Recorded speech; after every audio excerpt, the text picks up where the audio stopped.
1776 में नहीं, 1783 में आज़ाद होता है, बनता आप बनने के बाद चले बन गया 1783 में अमेरिका जो है ना कंट्री बनता है। Yes sir. पहले ये कंट्री नहीं था, ये कॉलोनी थी, एक स्टेट थी ब्रिटानिया की।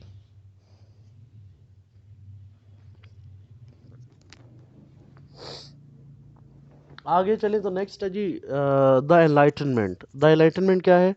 The enlightenment believed in the universal authority of reason and its ability to understand and explain. तो इसको एनलाइटनमेंट मतलब शऊर को आप कह सकते हैं कि रीज़न को यूज़ करने की एबिलिटी, चीज़ों को अंडरस्टैंड करने की, एक्सप्लेन करने की एबिलिटी एनलाइटनमेंट कहलाती है। सेंस एंड सेंसिबिलिटी भी इस एज को कहा जाता है, age of sense and sensibility. Sense embraces practical reason, the ability to tell true from false. गलत और सही का जो फ़र्क है वो सेंस एंड सेंसिबिलिटी के ज़ुमरे में आता है। क्लासिकल लिटरेचर की बात करें, in classical period the English writers rebelled against the exaggerated and fantastic style of writing of Elizabethan and Puritan age. तो बेसिकली जो क्लासिकल एज है वो एलिजाबेथन और प्यूरिटन एज के अगेंस्ट एक रिबेलियस एक एज है, क्योंकि वो दोनों एजेस जो है वो रोमांटिक एजेस हैं, और यहाँ पर जो है वो रोमांटिसिज्म के अगेंस्ट जो तहरीक जो वो चलाई गई और क्लासिसिज्म स्टार्ट की गई। They were influenced by French writers, especially by Boileau and Raffin, who insisted on precise method of writing. और क्लासिसिज्म, ये जो क्लासिकल एज है ये फ्रेंच राइटर्स से इम्प्रेस थी, क्योंकि क्लासिकल एज फ्रांस में पहले आ चुकी थी। और फिर यही जो राइटर थे वो फ्रेंच राइटर से इन्फ्लुएंस थे, और उन्हीं राइटर से इम्प्रेस होकर फिर इन्होंने क्लासिकल एज का आगाज़ किया। एज ऑफ रीज़न और sense, because in every matter man should apply his reason and common sense, इसलिए इसको age of reason and sense कहते हैं कि इंसान को अपनी रीज़न और कॉमन सेंस हर मैटर में यूज़ करनी चाहिए। करेक्टरिस्टिक्स ऑफ द एज, अगर हम देखें इस एज की क्या करेक्टरिस्टिक्स हैं, सबसे पहले नंबर पे है development of pros. Classical as में पहली दफ़ा प्रोज जो है वो डोमिनेंट होती है, वरना हर एज में पोइट्री थी, पोइट्री डोमिनेंट जॉनर था, लेकिन फर्स्ट टाइम जब वो प्रोज डोमिनेंट होती है। First time in the history of English literature prose occupied the first place. ठीक हो गया। पोइट्री डिवाइड ऑफ इंस्पायरेशन, सिर्फ एक दो राइटर्स को छोड़ के, अगर आप अलेक्जेंडर पोप को छोड़ दें और सैमुअल डॉक्टर जॉनसन को छोड़ दें और ओलिवर गोल्डस्मिथ को छोड़ दें, तो इसके अलावा कोई पोइट्री में ख़ास जो है वो कंट्रीब्यूशन नहीं है। और जो पोइट्री लिख रहे हैं उनकी पोइट्री भी कोई ख़ास इंस्पायरेशनल पोइट्री नहीं है, वो क्या है, आर्टिफिशियल है, lacked fire, fine feeling, enthusiasm and poetic glow of Elizabethan age. तो जिस तरह एलिजाबेथन एज की पोइट्री थी, तो उस लेवल की पोइट्री जो है वो नहीं है। डेवलपमेंट ऑफ सेटायर, तो सेटायर एक बड़ा इंपॉर्टेंट टूल था जो कि इस एज में मैक्सिमम राइटर्स जो है वो यूज़ कर रहे थे। Age of political social and religious, age of political social religious and literary controversies, तो ये बड़ी कंट्रोवर्सीज वाली एज है। चाहे पॉलिटिकल हो, सोशल हो, रिलीजियस हो, लिटरेरी हो, तो बेशुमार कंट्रोवर्सीज जो है वो सोसाइटी में मौजूद थी। Development of satire as a form of literature, तो उन कंट्रोवर्सीज को सेटायर के ज़रिए जो है वो तनकीद का निशाना बनाया गया, तंज का निशाना बनाया गया। Two political parties, the Whigs and Tories, used and rewarded writers for satirizing their enemies and undermining their reputation. तो दो पॉलिटिकल पार्टीज थी, विग्स एंड टोरीज, तो वो क्या करती थी, राइटर्स को हायर करती थी और एक दूसरे के खिलाफ लिखवाते थे, और एक दूसरे को जो है वो अंडरमाइन करने की कोशिश की जाती थी राइटिंग के ज़रिए। तो राइटिंग को एज ए टूल यूज़ किया जाता था, और उसमें सेटायर का जो टूल है वो यूज़ किया जाता था। Development of the novel, origin and development of novel as a new literary form and gained great popularity। तो पहला नावल इसी एज में लिखा जाता है, और फिर फाइनली जो नावल की जो यहाँ पे से पॉपुलैरिटी स्टार्ट होती है, और आने वाले टाइम में वो पॉपुलैरिटी फिर आगे बढ़ती जाती है। लैक ऑफ ड्रामेटिक प्रोडक्शन, ड्रामे के लिहाज से ये एज अच्छी नहीं है। प्योरिटन्स के बाद इस एज के अंदर दोबारा फिर एक एक्ट पास हुआ, और उसे लाइसेंसिंग एक्ट कहा जाता है, 1737 में ये पास होता है, जिससे ड्रामाटिस्ट की जो आज़ादी है वो मज़ीद कम कर दी जाती है। पार्लियामेंट से ये पास होता है, parliament pass licensing act in 1737 के कोई भी जो ड्रामा है वो पब्लिश होने से पहले, प्ले होने से पहले, वो उसे सेंसर बोर्ड जो है वो पास करेगा। अगर वो उसके उसमें गवर्नमेंट के ख़िलाफ़ चीज़ें नहीं हैं तो फिर वो प्ले होगा वरना नहीं होगा। तो इस तरह जो ड्रामाटिस्ट की जो लिबर्टी है वो ख़त्म कर दी गई।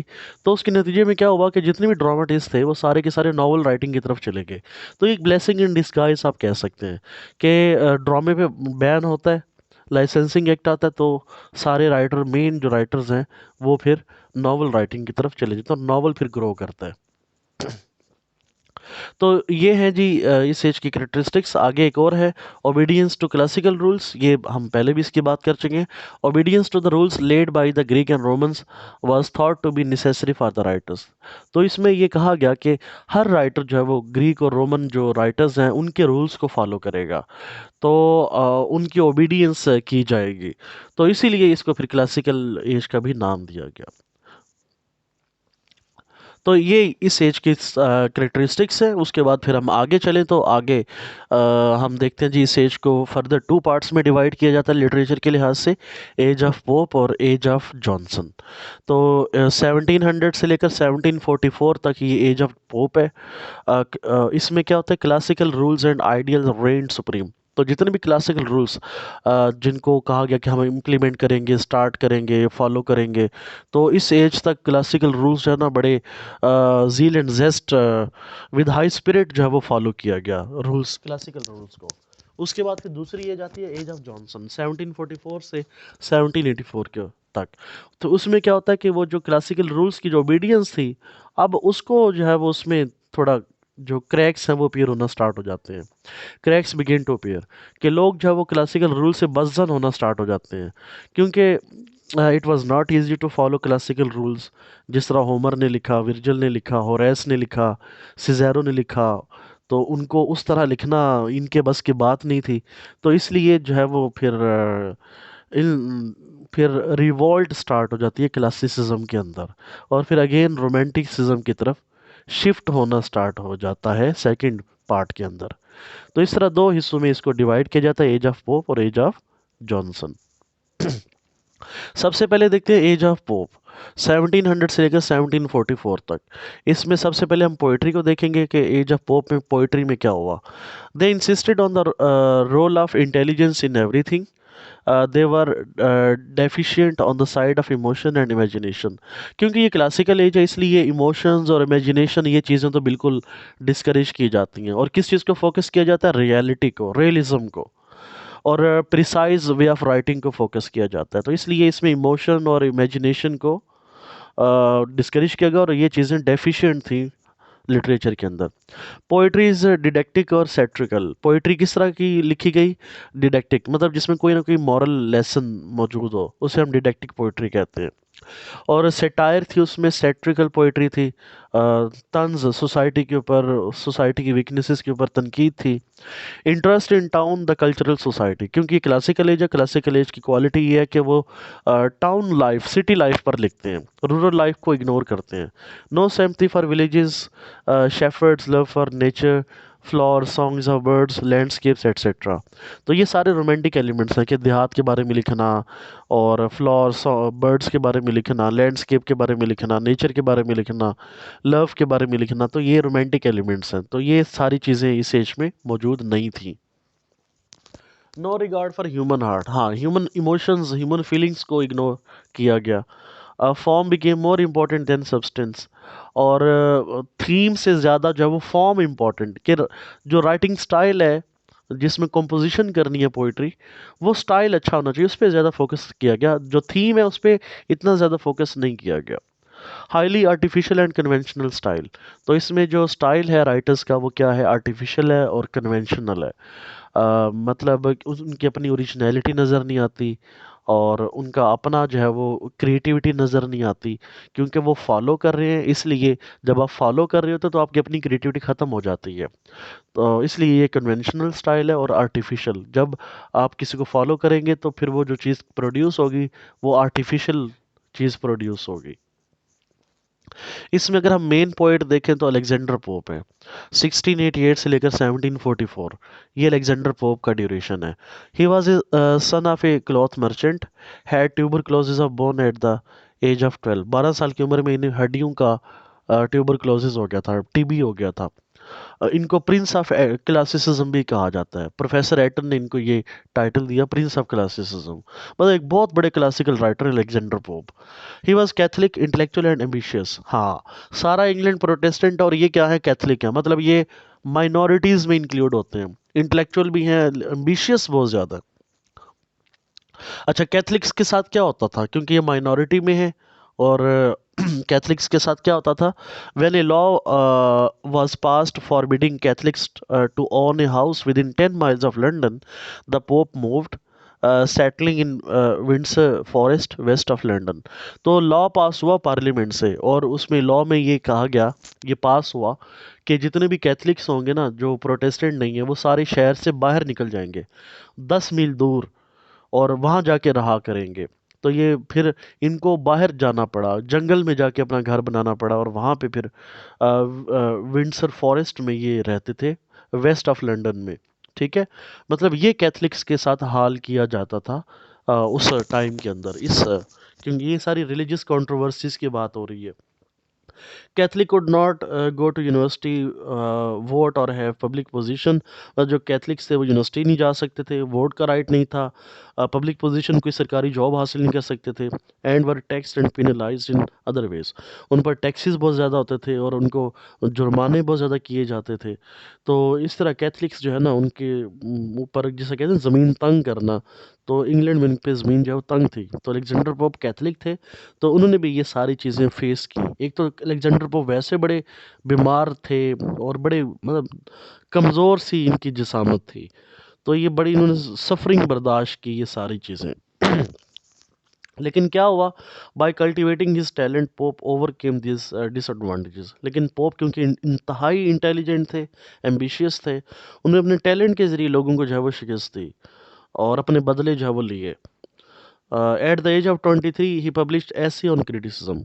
तो 23 साल की उम्र में एक ऐसे उन्होंने एक किताब पब्लिश की, ऐसे ऑन क्रिटिसिज्म के नाम से। और इनके वर्क की मेन क्वालिटी क्या है, करेक्टनेस। इनके वर्क में हमें करेक्टनेस नज़र आएगी, मतलब इनमें कोई फ्लॉज नज़र नहीं आएंगी, कहीं पर कोई गलतियां नज़र नहीं आएंगी कि क्लासिज्म को सही तरह फॉलो नहीं किया गया, बल्कि बेहतरीन अंदाज से क्लासिज्म को फॉलो किया गया। इनका वर्क देखें तो उसमें एक और वर्क है, रेप ऑफ द लॉक, जो कि 1712 में पब्लिश होती है ये किताब, जो कि एक एपिक है, पोइटिक फॉर्म में है। वाज पब्लिश्ड इन 2 कैंटोज इन 1712। 1712 में इसके 2 कैंटो थे और 2 में ये पब्लिश होती है। और Pope expanded the poem into 5 cantos in 1714। और फिर अलेक्जेंडर पोप इसको फिर बाद में 3 कैंटोज और ऐड करते हैं, 5 कैंटोज हो जाते हैं 1714 के अंदर।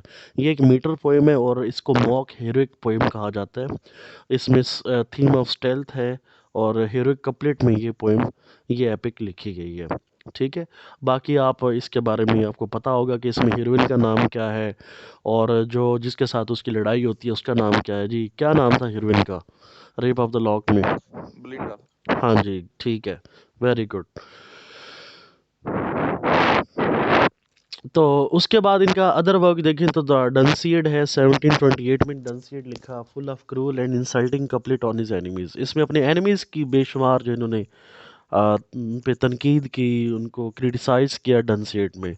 फिर ऐसे ऑन मैन लिखा, imitation of Horace and epistle.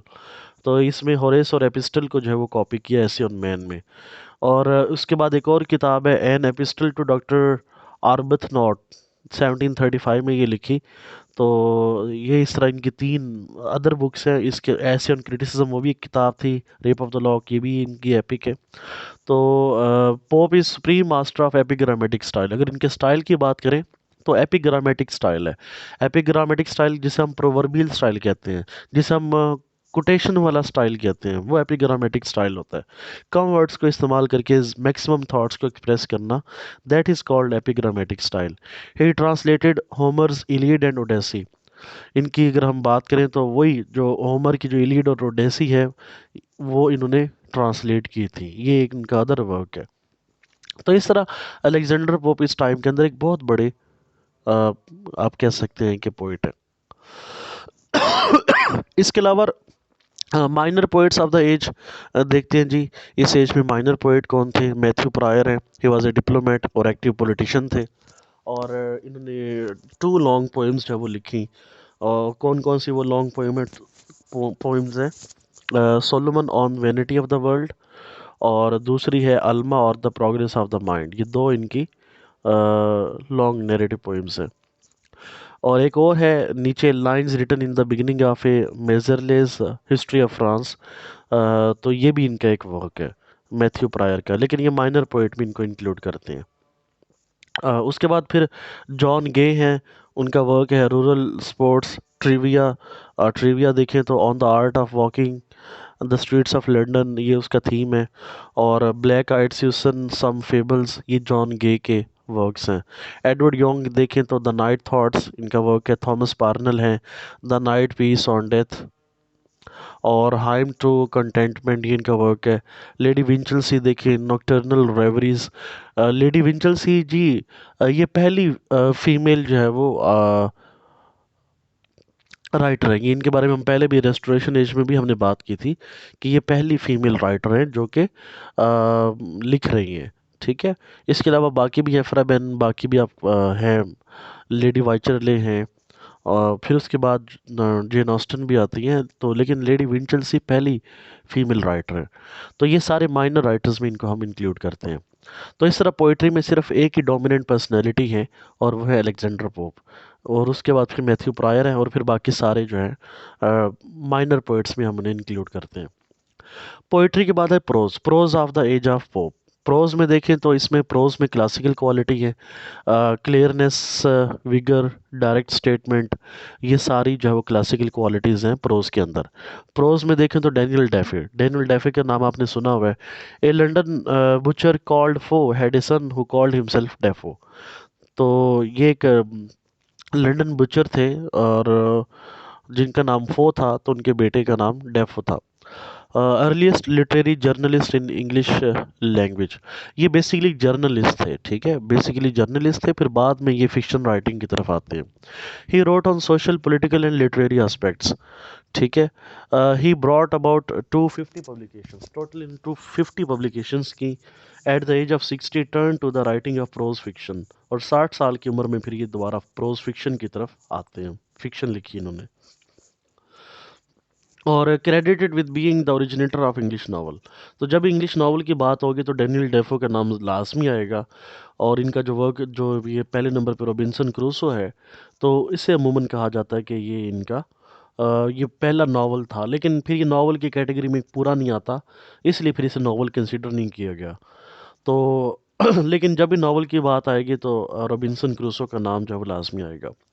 इसी तरह इनका बाकी वर्क है the memoirs of a cavalier, Captain Singleton, Moll Flanders, Colonel Jack, Roxana, journal of the plague, ये सारे फिक्शन है, और ये नावल की कैटेगरी में नहीं आते।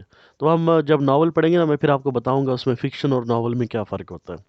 तो ये सारी बहुत अच्छी इंटरेस्टिंग स्टोरीज़ हैं, और ये सारे फिक्शन में हम इन्हें इंक्लूड करते हैं। फिर डैनियल डेफो के बाद जोनाथन स्विफ्ट हैं, आप इनके बारे में जानते हैं, आपके सिलेबस में भी है। Most powerful and original genius of his age इन्हें कंसीडर किया जाता है। He is bitter, melancholy and sardonic figure.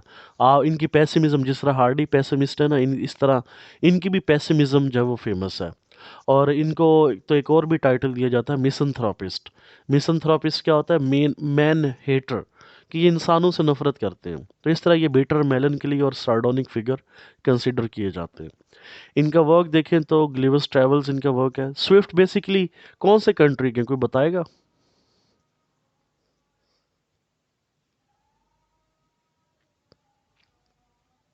Ireland का। आइलैंड। हाँ जी, बेसिकली ये आयरिश थे, और ये भी कैथलिक थे। स्विफ्ट भी कैथलिक थे। और ग्लिवस ट्रेवल्स जी, ये इनका वर्क है, बड़ा फेमस, आपने पढ़ा ही हुआ है। Bitter attack on political and social life है, और ये चाइल्ड फिक्शन भी इसे हम कहते हैं। इसके अलावा the tale of a tub है, weakness of the main religious believes, तो रिलीजन के ऊपर तनकीद है, tale of a tub. Journal to Stella है, return to Esther Johnson, whom Swift love. ठीक है, इसके बाद द बैटल ऑफ बुक्स है।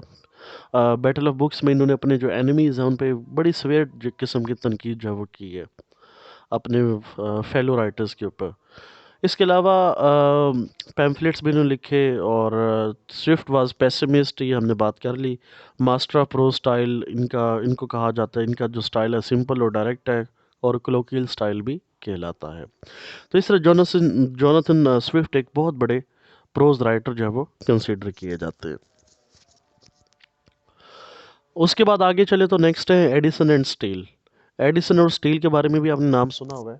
दे वर्कड इन कोलैबोरेशन, एक साथ मिलकर इन्होंने काम किया, और ओरिजिनेटर ऑफ पीरियोडिकल ऐसे इन्हें कहा जाता है कि एक इन्होंने मैगजीन पब्लिश किया था जिसमें पीरियोडिकल ऐसेज जो पब्लिश किए, मतलब किस्त वार्म इन्होंने जो ऐसेज है वो पब्लिश किए।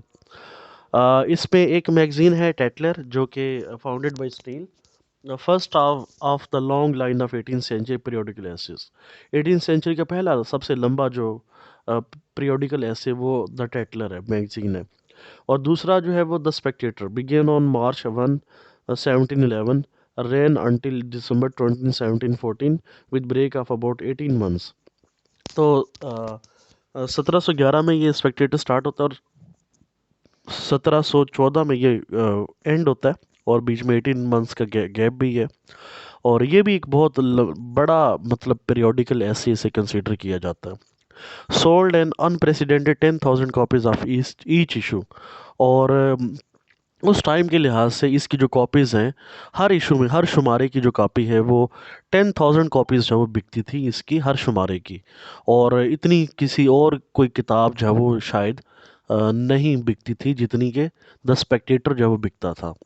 तो ये बड़ा सक्सेसफुल एक मैगज़ीन पीरियोडिकल ऐसे था जो कि स्टील और एडिसन ने मिल के जो है वो इसे चलाया। इसमें देखें टोटल जो है वो 635 एसेस थे। एडिसन ने 274 लिखे, इसमें स्टील ने 240 लिखे, और अदर फ्रेंड्स ने 121 एसेस लिखे।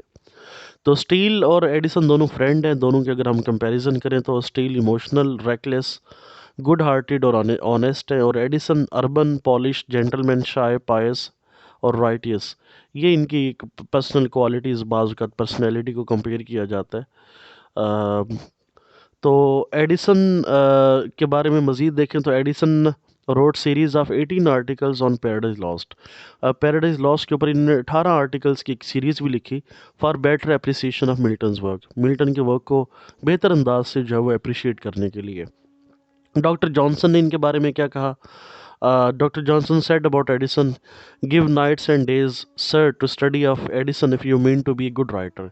कि अगर आप एक अच्छे राइटर बनना चाहते हैं तो एडिसन की जो राइटिंग है उसे दिन रात पढ़ें, तो उसको दिन रात पढ़ने से आप एक अच्छे राइटर जो है वो बन सकते हैं। तो इस तरह एडिसन और स्टील ये दो बहुत बड़े एसिस्ट प्रोज राइटर कंसिडर होते हैं। इसके अलावा जोनाथन स्विफ्ट आप जानते हैं बहुत बड़े प्रोज राइटर हैं। डैनियल डेफे का वर्क भी प्रोज में इंक्लूड होता है। तो इस तरह प्ले तो है ही नहीं, प्ले आपको कहीं नज़र नहीं आएगा। तो पोइट्री और प्रोज, ये दो हमें जॉनरास नज़र आएंगे, और इसमें भी जो डोमिनेंट जॉनरा है वो हमें प्रोज का जॉनरा डोमिनेंट नज़र आएगा। तो पोइट्री में अच्छी कंट्रीब्यूशन है, लेकिन वो सिर्फ चंद एक लोग हैं जिन्होंने अच्छी कंट्रीब्यूशन की। इसके अलावा जो बाकी पोइट्स हैं वो माइनर पोइट्स कहलाते हैं। तो ज़्यादातर जो कंट्रीब्यूशन है वो पोइट्री सॉरी प्रोज में है। तो यहाँ तक हमारी जो है वो जो अर्ली क्लासिकल एज है, फर्स्ट जो एज ऑफ पोप है, वो यहाँ पे कंप्लीट होती है। यहाँ तक कोई क्वेश्चन आपका तो आप पूछ सकते हैं।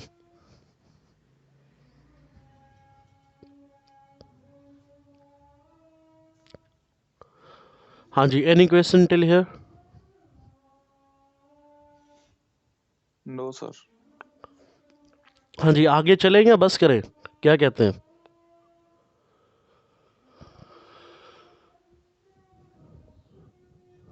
चल पड़े हैं सर, इसे खत्म करते हैं इस सेंचुरी को। चले इस सेंचुरी को हम कंप्लीट